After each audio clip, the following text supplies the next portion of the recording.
Hola a todos, hoy vamos a hacer un caldo de piedra, receta tradicional de la cocina oaxaqueña. De origen prehispánico, muy sencilla, muy deliciosa y muy especial. Como toda receta antigua, se fue cambiando y transformando a través del tiempo. Hay historiadores que afirman que este platillo era consumido solamente por los altos jerarcas. Hoy en día este plato tiene otra connotación social y otro significado. En la actualidad, en la región de la Chinantla, se considera un plato para honrar a la mujer, además de ser un símbolo de convivencia entre los pobladores. Originalmente se realizaba a orillas del río en algún cuenco grande de piedra, donde cupiera suficiente caldo para varias personas. Ahora lo normal es que te lo sirvan de manera individual en estos recipientes y te lo lleven a la mesa. Esta jícara es el fruto de un árbol endémico de la región que se utiliza como recipiente, obviamente ya seco y hueco. Su uso es bastante común en lo cotidiano aquí en Oaxaca. Se pueden conseguir lisas, pintadas o labradas a mano como estas, ya sea con patrones o con motivos de animales. Para empezar, el primer paso y el más importante es calentar a fuego fuerte las piedras de río. Puesto eso en marcha, se puede empezar con los preparativos de la receta. La receta en sí es extremadamente sencilla porque solamente lleva ingredientes frescos. Vamos a utilizar cebolla morada picada, ajo picado, cuidando siempre que los cortes sean pequeños ya que la cocción no es muy prolongada. Lo único que hay que ir haciendo es disponer todo en la jícara.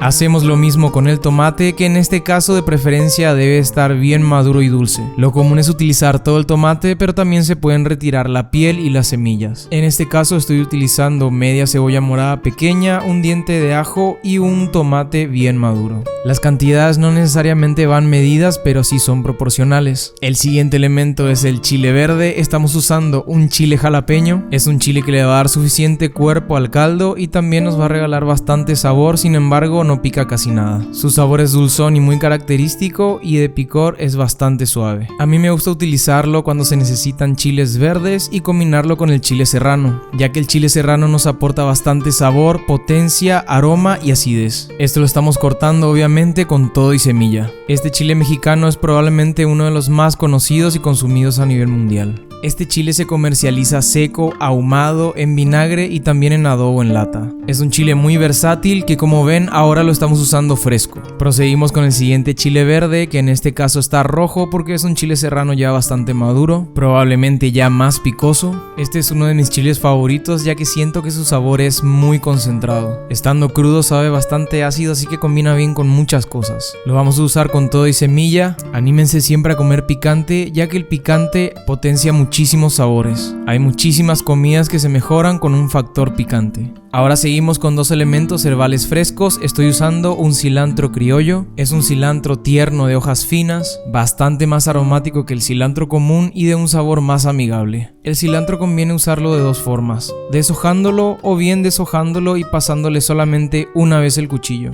Bien filoso para que el corte sea limpio y no ocurra ninguna oxidación. La cantidad tiene que ser a gusto. Cuando hablamos de hierbas y especias hay que aprender a manejarlas. Por eso es importante conocer la potencia y sabor de cada elemento para que ninguno le gane al otro. Y acá se viene un ingrediente elemental para la receta, que es el epazote. El epazote es esta hierba muy peculiar con un sabor muy intenso. Siempre se ha usado como condimento y como medicina. En Paraguay, por ejemplo, lo usamos únicamente como medicina. Nos sirve como antiparasitario. Pero en la cocina mexicana es un ingrediente estrella. Su perfume y su sabor son realmente únicos.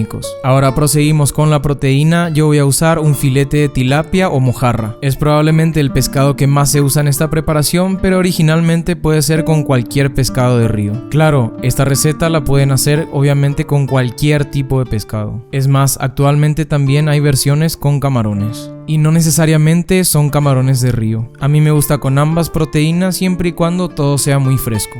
Este es el último elemento que ponemos en la jícara. Lo pueden cortar más pequeño si quieren asegurar su cocción, pero a mí me gusta que traiga trozos bastante grandes. Este pescado es bastante magro y aguanta muy bien el tipo de cocción que le vamos a dar. Si pensamos en los ingredientes, es una receta muy sencilla, pero a la vez son ingredientes muy acertados. Solamente nos queda agregarle sal y pimienta. También se vale agregar un poco de chile seco si quieren. Lo más común es el chile de árbol. Tengo que admitir que, al igual que mucha gente, probablemente no le tenía tanta fe a este plato. Si bien la primera vez que escuché el platillo me sorprendió e intrigó muchísimo el tipo y la técnica de cocción, no esperaba que el método de cocción influyera tanto en el sabor final. Aquí yo le estoy agregando agua, obviamente también se le podría poner un fondo de verduras o inclusive un fumet de pescado para darle más sabor. Yo no lo hice porque siento que la receta así tal cual como está ya es perfecta. Lo que hacemos aquí es revolver y dejar que todos los sabores se conozcan gracias a la sal. Y lo dejamos reposar unos minutos antes de la cocción. También hay quienes le agregan unas gotitas de limón antes o después de la cocción.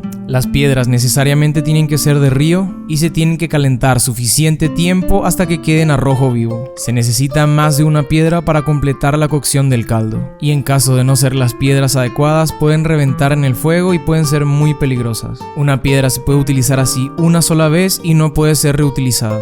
Así que el labor de quienes preparan este caldo cotidianamente en sus restaurantes puede ser bastante laborioso por la recolección de las piedras. Les repito que alguna vez no le tuve fe a este platillo, sin embargo cuando lo probé me voló la cabeza. El sabor final es totalmente impresionante, es un sabor que no te lo esperas. El sabor tan bueno pero tan peculiar que tiene este caldo es gracias a las piedras, ya que el sabor final se siente algo alcalino, como si estuviera muy cargado de minerales. Creo que todas las personas a las que he hecho probar este caldo se quedan con el mismo asombro. Todos repiten la misma frase: esto tiene un sabor que no me lo esperaba. Y realmente no saben si atribuirle ese sabor al conjunto de elementos o a las hierbas aromáticas, pero yo estoy más que seguro que es gracias a las piedras. Esto se lleva crudo a la mesa y se cocina frente al comensal.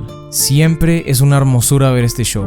Esta técnica, por más antigua que sea, es una genialidad. Un método ingenioso y práctico sin necesidad de tanto recurso. Las piedras alcanzan una temperatura altísima y la retienen bastante tiempo. A medida que vaya bajando el borboteo se deben cambiar las piedras. Esto asegura la cocción y aporta aún más sabor. Mi prejuicio en un principio me había hecho pensar que todo era romanticismo. Sin embargo, más allá de todo el show, el sabor final es muy peculiar. Obviamente también está todo el placer sensitivo que te genera escuchar el borboteo, apreciar los aromas volátiles que se disparan al aire durante la cocción y disfrutar visualmente de toda la transformación del caldo. Pero sobre todo lo mejor es disfrutar de ese sabor tan único y sorprendente que te agarra desprevenido y rompe tus expectativas. Esta técnica o este método de cocción se podría aplicar para muchos otros caldos. Aprender a valorar y a disfrutar este tipo de platillos es muy importante para mí. Detrás de un plato tan antiguo como este hay muchísimas cosas para valorar. Esto es historia, es cultura y es identidad. Aquí hay un patrimonio y una herencia.